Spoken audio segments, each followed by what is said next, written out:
السلام علیکم dear students, امید ہے آپ سب خیریت سے ہوں گے۔ اور آپ لوگوں کا نیکسٹ جو پیپر آیا ہوا ہے 86-23 سیکنڈ سیمیسٹر BA 1.5 ایئرس، اور یہ بہت آسان سی بک ہے، کوئی اتنی خاص اس کا محنت نہیں کرنی پڑتی، بس اس میں سے کچھ آپ یونٹ سلیکٹ کر لیں جو میں آپ کو سجیسٹ کر رہا ہوں، اور اسی میں سے اب تک جتنے بھی ہم نے یونٹ سجیسٹ کیے تھے، اور اسی میں سے ہی میکسیمم 80 سے 90% کویسچن وہی ہوتے ہیں جو ہم بتاتے ہیں۔ ابھی تک آپ لوگوں میں سے جس نے ابھی تک سبسکرائب نہیں کیا وہ اسے سبسکرائب کر لیں، تاکہ آگے آنے والی ویڈیوز جو باقی کویسچنز بچے ہوئے ہیں، باقی یونٹس بچے ہوئے ہیں، اور کوڈز، اور اس کے علاوہ جو رزلٹ کے حوالے سے جو نیوز ہوگی، اور نیکسٹ جو ورکشاپ کے حوالے سے جو نیوز ہیں، اور نیکسٹ جو ریسرچ پروجیکٹس کے حوالے سے جو نیوز ملیں گی، وہ ساری کی ساری، اور لیسن پلاننگ کے حوالے سے 8608 کے حوالے سے، وہ تمام کے تمام آپ کو اس یوٹیوب چینل سے مل جائیں گی۔ تو دیکھیں، اس میں سب سے پہلے یونٹ نمبر 2 سلیکٹ کر لیں، یونٹ نمبر 1 کو چھوڑ دیں، اور اس میں وقوفی اور ذہنی نشوونما، اس میں جو ذان پیازی ہے نا، اس کو خاص طور پر یاد کر لیں، اسی میں سے ہی ایک آتا ہے، ٹھیک ہے۔ اور نمبر 2 جو ہے، اس پر وقوفی نشوونما پر اثر انداز ہونے والے عوامل کون سے ہیں، بس یہ 2 سوال تیار کر لیں، اس کے بعد آگے کچھ نہیں کرنے کی ضرورت۔ آگے شخصیت کی نشوونما جو ہے، اور یہ درمیانی بچپن، یہ ساری چیزیں آپ خود اپنے زندگی کو دیکھیں کہ آپ زندگی میں کیسے چلتے ہیں، اور آپ کی شخصیت کیسے ڈیولپ ہوتی ہے، اور بچپن میں کیسے ڈیولپ ہوتی ہے، اور اس کے بعد مڈل میں کیسے ہوتی ہے، اور جب آپ بلوغت میں آ جاتے ہیں تب آپ کی کیسے کیسے آپ کا کریکٹر ڈیولپ ہو رہا ہوتا ہے، بس اسی کو ہی ذہن میں رکھیں اور آپ لوگ آسانی سے کر سکتے ہیں۔ ذان پیازے کو خاص طور پر کرنا ہے، اور ہمیشہ یہی آتا رہتا ہے۔ نمبر 3 میں دیکھیں، ابتدائی تعلیم میں نصاب دیکھیں، زبان اور اس کی مہارت کیا ہے، اور اس میں جو آتا ہے یہی پہلے زبان اور اس کی مہارت، اور فن زبان کے اجزائے ترکیبی، یعنی زبان کو کیسے یوز کیا جا سکتا ہے، اور اس کے علاوہ اس میں سے کچھ بھی نہیں آتا۔ یہ سائنس، ریاضی، معاشرت علوم اور جسمانی صحت، اس میں سے صرف جسمانی صحت کبھی کبھار آ جاتا ہے، اور جسمانی تعلیم آپ سب کو پتہ ہے کہ کس طریقے سے ہوتی ہے، کیسے ہوتی ہے۔ اس کے بعد نمبر 4 جو ہے،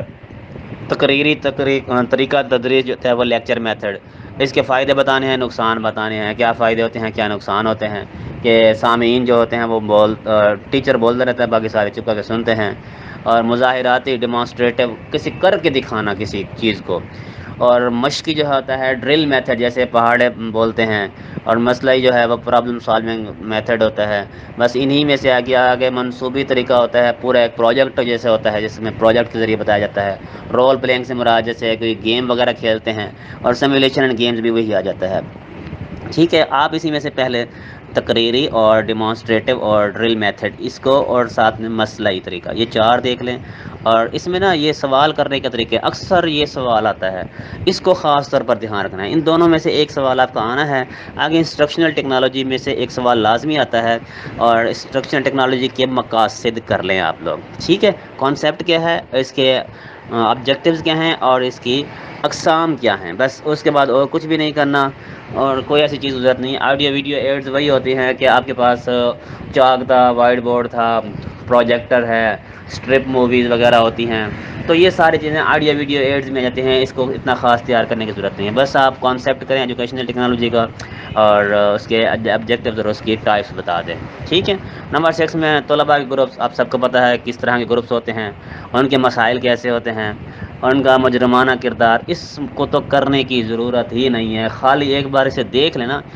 اس کے علاوہ آپ کے ذہن میں کنسیپٹ بیٹھ جائے گا۔ اور یہ ساتھ جتنے بھی آپ اسکول میں ٹیچنگ کرتے ہیں، آپ سب کو پتہ ہے یہ اس طریقے سے کیا کیا چیزیں ہوتی ہیں، کیا کیا چیزیں نہیں ہوتی۔ یونٹ نمبر 7 بھی دیکھ لیں، اور کلاس روم کے تصورات کیا ہوتے ہیں، بیسک کانسیپٹ کیا ہوتے ہیں، کلاس روم میں کس طریقے سے پڑھایا جاتا ہے، کس طریقے سے کنٹرول کیا جا سکتا ہے، اور کلاس روم میں مسائل کون سے ہوتے ہیں، یہ سارے آپ کو آتے ہیں، اس کو آپ کو کرنے کی ضرورت ہی نہیں ہے۔ اور اس کے بعد یونٹ نمبر 8 کو چھوڑ دیں، یونٹ نمبر 9 جو ہے، اس میں نا